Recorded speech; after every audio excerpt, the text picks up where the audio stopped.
এই সময় এঁচোড়টা খুব ভালো পাওয়া যায়, আর আমার মতন এঁচোড় খেতে কে কে ভালোবাসো অবশ্যই জানিও। তা আমি একটা ছোট্ট কচি এঁচোড় নিয়েছি, সেটাকে আমি ছোটো ছোটো করে কেটে নিয়েছি, নিয়ে আর একটু নুন হলুদ দিয়ে ভালো করে ভেজে নিচ্ছি। তো আমি কিভাবে রান্না করছি দেখো। তা এঁচোড়টাকে ভেজে তুলে নেওয়ার পরে কড়াইয়ের মধ্যে একটু জিরে আর তেজপাতা ফোড়ন দিয়ে দিয়েছি, আর দিয়ে দিয়েছি আলু পেঁয়াজ। হ্যাঁ, আমি চিংড়ি মাছ দিয়ে করব। চিংড়ি মাছগুলোকে আগেই আমি ভেজে সরিয়ে নিয়েছি। তো আলু পেঁয়াজটা একটু লবণ হলুদ দিয়ে কিছুক্ষণ ভাজা ভাজা করার পরে আমি দিয়ে দিয়েছি একটু আদা বাটা, একটু জিরে বাটা, একটু কাশ্মীরি লঙ্কা গুঁড়ো আর একটু ধনের গুঁড়ো।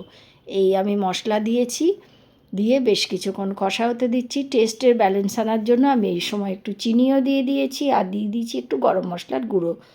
তো মশলাগুলো যখন বেশ ভালো করে মানে কষানো হয়ে যাবে, আমি ভেজে রাখা নারকেলগুলো আমি দিয়ে দিচ্ছি, আর চিংড়ি মাছটাও দিয়ে দিচ্ছি। তো নারকেল আর চিংড়ি মাছ আমি আগেই ভেজে রেখেছিলাম।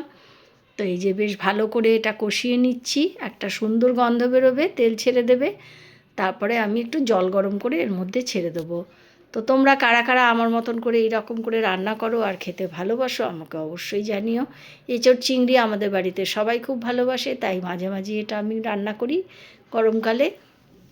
তো এই যে দেখো, আমি এবার ভেজে রাখা এঁচোড়গুলোকে দিয়ে দেবো, দিয়ে আর একটু ঢাকা দিয়ে দেবো। কিছুক্ষণ পরে আমি একটু কাঁচা লঙ্কা দিয়ে দিয়েছি, যে যেমন ঝাল খাবে তোমরা দেবে। তো এই যে দেখো, একটুখানি ঢাকা দেওয়ার পরে এটা ফুটে উঠবে, আর একটু চেক করে নেব আমি আলু আর এঁচোড়গুলো সেদ্ধ হয়েছে কি না। একটু লো হিটে দিয়েই আমি ঢাকা দিয়ে রেখেছিলাম। তো এখন আমার এঁচোড় আলুগুলো সেদ্ধ হয়ে গেছে। এইবারে আমি একটু টেস্টটা চেক করে নিয়ে গ্যাস বন্ধ করে দিলাম। তো তৈরি হয়ে গেল এঁচোড় চিংড়ি। এই রকমভাবে কারা কারা রান্না করো অবশ্যই জানিও। আর ভিডিওটা ভালো লাগলে প্লিজ আমার পাশে থেকো, আমাকে লাইক, সাপোর্ট অ্যান্ড সাবস্ক্রাইব করো। আজকের মতন এখানেই শেষ করছি, টাটা।